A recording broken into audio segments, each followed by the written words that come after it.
Can people really change? I'm not sure that's the right question. There's a lot of debate about that. I think the deeper question is, can people truly transform? I've often said I can't not be me. I find myself, even though I've gone through so many changes, still having evidences that I'm still me, parts of me that I wish weren't me, parts of me that I'm glad are me. But there are parts of me that have become radically different. And as I look at people that I've talked with over the years, I find that many people have adapted, they've learned skills, they've become better people, they're less depressed, less anxious. But there are other people who they're really different. I mean, there's something deep within their guts that has transformed. And so I'm less interested in talking about change as I am in talking about transformation, deep, deep inner change. So a number of years ago, I got together with a very good friend of mine, Dr. Joanne Shade, who has been in ministry for probably longer than I have. And she's done counseling, teaching, training, leading, writing. Oh gosh, a very accomplished person. And we sat around and we talked about people we've worked with. And then we got to the issue of who has not just changed, but who has transformed.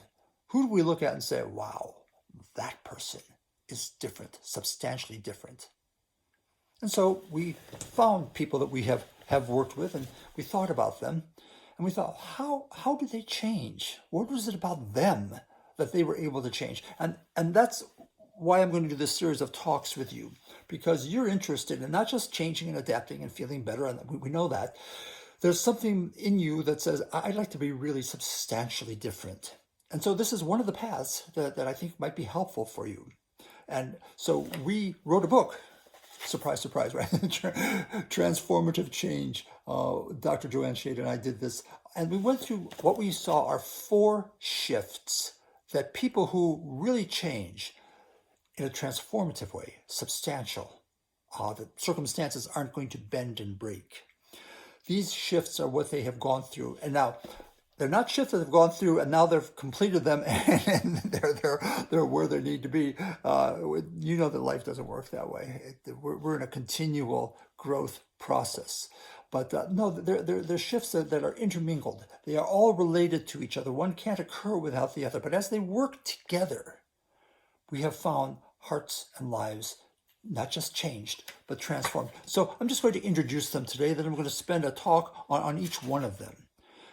And if you know me by now, you know that I'm far more into journeys than destinations. It's kind of a buzzword, but it's really true. As somebody introduced me to that years and years ago, that it's about the journey, and we could go into that, and maybe we'll do a whole talk on that. But let me go through these 4 shifts that we take, and then again we're going to have more talks on it. The first one is from deception to honesty, living a life of deceit, of not dealing with truth, and moving to where I'm willing to deal with all that is true. The second shift is also very personal. It's from shame and blame. I feel ashamed about the things I've done, mistakes, the guilt, all that. Or I've contempt or blame for you because you've caused me so much pain and I'm a perpetual victim, to personal responsibility. It's about my life and how I'm living my life, how I'm choosing to live my life, not what has been done to me. The third shift is from fear to courage. Fear to courage. It takes great courage to change. And finally, the fourth shift is moving from pride to humility. So again, let me just briefly go through each one of these. Deception to honesty. You may say, well, I'm not a deceptive person. We're not talking about someone who intentionally lies or deceives. We're talking about how within our soul we craft a view of life that is safe for us. And it may not be accurate to actually what life has been or is for us. For example, somebody will come in to me and say, I'll ask them about their family and their childhood. And they say, oh, my parents had the greatest marriage ever. My parents, they never fought. They never argued. They were the model Christian couple. I can't imagine ever having better parents. Now, you wonder where I'm going with that, because there are really good parents and who love each other and care about each other, but everyone is human. So if someone tells me that they had perfect parents, I know they're not being honest. I know there's a reason why they're not willing to see the downside of their parents. They're not willing to say, well, dad kind of humiliated mom in public and kind of made fun of her and her continually trying to get more degrees in college or continually trying to find different ways to cook food. And he would kind of mock her, but it was just in good fun. Well, deceit is, I'm going to take that mocking of mom and make it be okay. Honesty would say, that was wrong. That was wrong. But making that shift from deception to honesty is difficult because often we have built our whole lives on a false view of reality. So the first shift is going to be able to deal with whatever is true, whatever is lovely, whatever is good repute, but also whatever is not lovely, whatever is not of good repute, and be able to say, I simply want to embrace what is true about what I see, what I feel, what I think, and what I hope.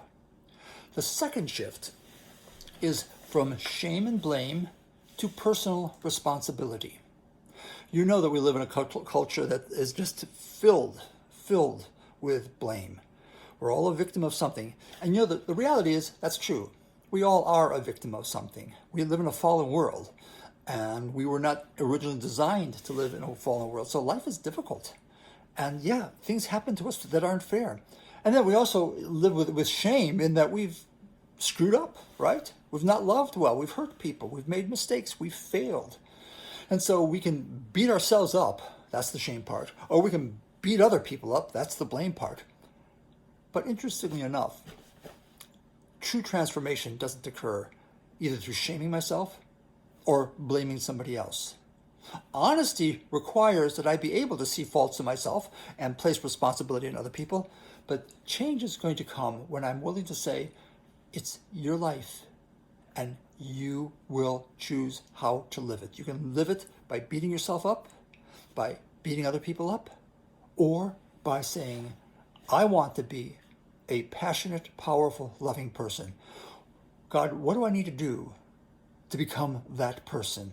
So moving from shame and blame to personal responsibility. Shift 1, moving from deception to honesty. Shift 2, moving from shame and blame to personal responsibility.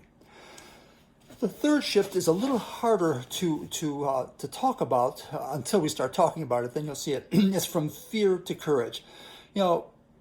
Maybe you're one of the people that I've talked to. Man, people have hard lives. And it's really hard to get back up on your feet and keep going after you've been knocked down, or after you've been failed again and again and again. Because you know that if you get up and you re-engage with life, you may fail again, you may get hurt again. Nevertheless, people who really do deep transformative change are willing to address what they fear and with courage engage with life, move, grow, try to love, try to give, try to risk. And that is a process that takes a lot of encouragement. I love the saying, I probably will say it many times even in these talks, that be kind.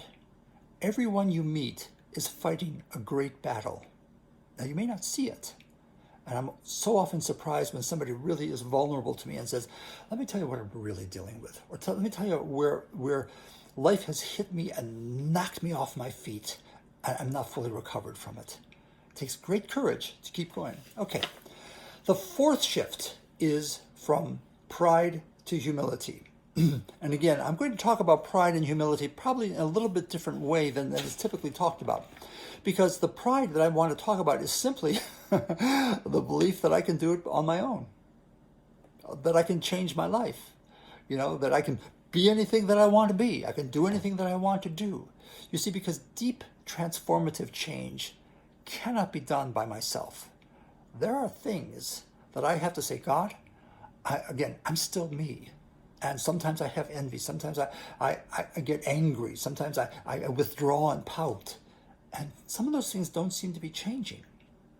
But as I look at my life, I realize that all my self-help efforts, as good as they may be, and as much as I change through some of them, aren't enough to do the deep soulish change. God, only you can do that. So there's a yielding from pride. It's all about me. It's all up to me, to realizing what God has done already in me, what he will continue to do in me and through me. The shift from pride to humility. Okay, so 4 shifts. And I know they sound maybe a little abstract, but trust me, if we're in the counseling process, or if I'm just in my own process, these 4 things are continually areas that I struggle with. It. Well, am I willing to be honest? Am I going to just live with just fooling myself? The second is, am I going to live with all of the regret about myself or blaming other people, and just say, it's your life. You need to take responsibility for how you are living. And the third, can I even identify areas of fear where I've given up, where I don't try anymore, where I've just settled, and find the courage to deeply and passionately engage with life? And fourth, can I accept my own limitations? Can I accept that I can't perfect myself? I really can't. But that there is a God who is at work within me in ways that I can't even begin to understand, but that as I tune into how he has worked in me, I begin to recognize and then also to express. And that's from humility, pride to humility. Okay, so next talk, we're going to be talking about this whole thing of honesty. How do I move from a life of deception to a life of total honesty? All right, I'm Dr. Michael Missia from North Coast Family Foundation.